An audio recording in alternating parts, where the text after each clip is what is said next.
Ashworth is here with a look at the papers. Of course, the main story that we've been covering today is Israel, and that's what you're looking at first, isn't it, Nick?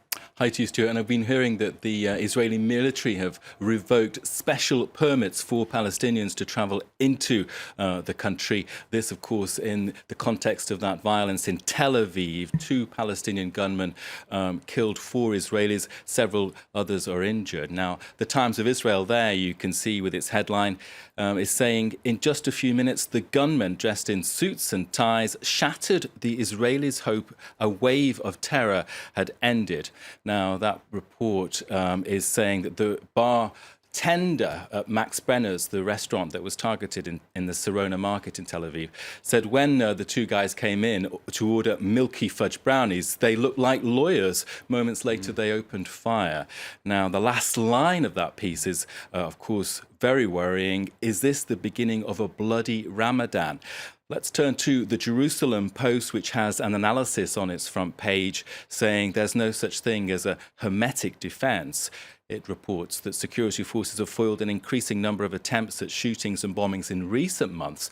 The lull in security in Israel has gone back now to mid-April and is the longest lull since violence erupted really heavily in last October. Now, the quote there from the Jerusalem Post is, security forces are just not able to stop every killer, whoever he or she may be.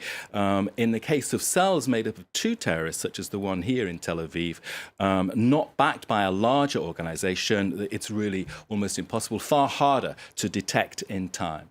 Front pages of other countries now. Hillary Clinton still getting an awful lot of attention. She's pretty much on the front pages still of many of the papers around the world, and clinching that Democratic Party nomination.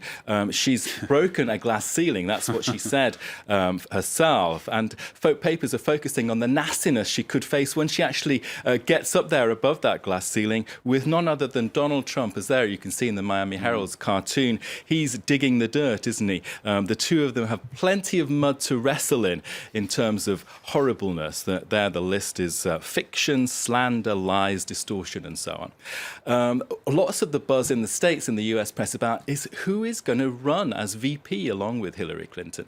And that could be a woman. Let's go to the Boston Globe. It's looking at the senator for Massachusetts, Elizabeth Warren. And yes, she says she's planning to endorse Hillary Clinton, but she's saying that she's not sure the move to become VP would make sense for her right now. And the Boston Globe pointing out that Elizabeth Warren, though she may become a potential VP candidate for Hillary, she's the only female Democratic senator who has not yet given the nod to Clinton. It would be amazing to see 2 women at the top there, wouldn't it? One of the pieces that you've seen, though, Nick, is quite unusual, this, I think, arguing that Clinton's nomination is actually a setback for feminism. Well, I had to choose this piece because it's bounced right out at me. Of course, we associate Hillary Clinton now as a pioneer for the women's cause. There, the headline, Hillary Clinton's nomination is a setback for feminism. That's in the Spectator, a piece written by journalist Emily Hill. Now, the argument is that, hold on, Hillary Clinton hasn't forged her own career. This is really a triumph for the institution of marriage. And the quote there is, achieving power by means of marrying and putting up with a really shitty husband is something women have been doing for centuries.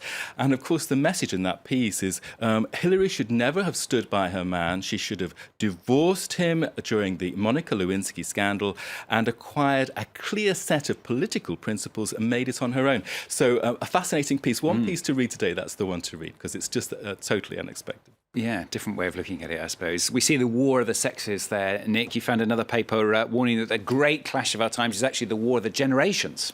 Well, of course, the battle of the sexes is immortal. Goes back to the dawn of time, if I can use a cliche. And there, the South China Morning Post saying that what we've got now in 2016 is potentially the main issue being the clash of generations. Now, the writer of this piece is a man called Neil Ferguson. He's a professor of history at Harvard University, and In 2001, he wrote a book called The Cash Nexus, which he said that there was a growing conflict of interest in terms of the younger generation having to deal with student loans and mortgages, and the older people having a fine time spending their hard-earned cash. But the gap between the two generations was growing. Now, he's saying that this now is surfacing politically right now. Look at Brexit. You've got 7 out of 10 people under 29 in the UK, 18 to 29-year-olds, saying, I want to stay in, I'm not going to pay for the cost of a Brexit if there is one, whereas pensioners in the UK says, oh, we'll just leave. And that similar generation gap is seen in, he argues, in the United States, in this presidential race, in southern Europe, where we've got crises in Greece and economic crisis, in the Middle East, and in Brazil, where it's the protests led by students and the young people in the conflict there, and in Venezuela too. So really an extraordinary piece, which is not a happy one though, which is unfortunate, but the clash of generations. Yeah, big difference, big thing coming up apparently, according to that article anyway. Nick, thank you very much. Nick and Stephen on France 24.